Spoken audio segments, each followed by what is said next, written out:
Iniimbestigahan na ng Philippine Coast Guard o PCG ang tatong barko na responsable sa oil spill sa Bataan kung sangkot ang mga ito sa oil smuggling o paihi kasama ng iba pang mga barko habang nasa karagatan.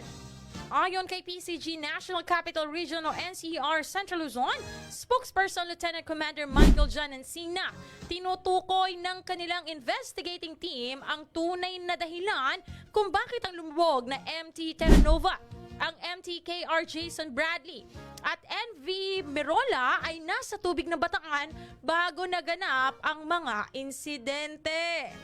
Sa ilalim ng paihi system, ang langis mula sa isang malaking barko ay inililipat sa mas maliit na bangka sa dagat upang maiwasan ang pagbabayad ng buwis.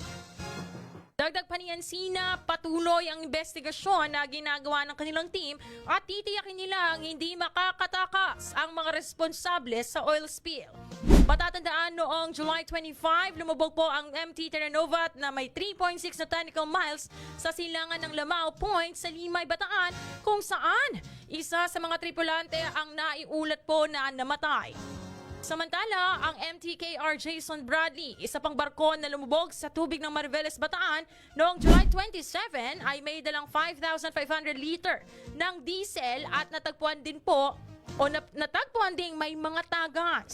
Ang ikatlong barko naman, ang MV Mirola 1, ay sumadsad naman malapit sa pampang ng bayan ng Mariveles, Bataan. Ayon pa kay Encina, ang mga kumpanya ng mga barko ay nakikipagtulungan sa mga otoridad kasunod ng tatlong magkakahiwalay na insidente.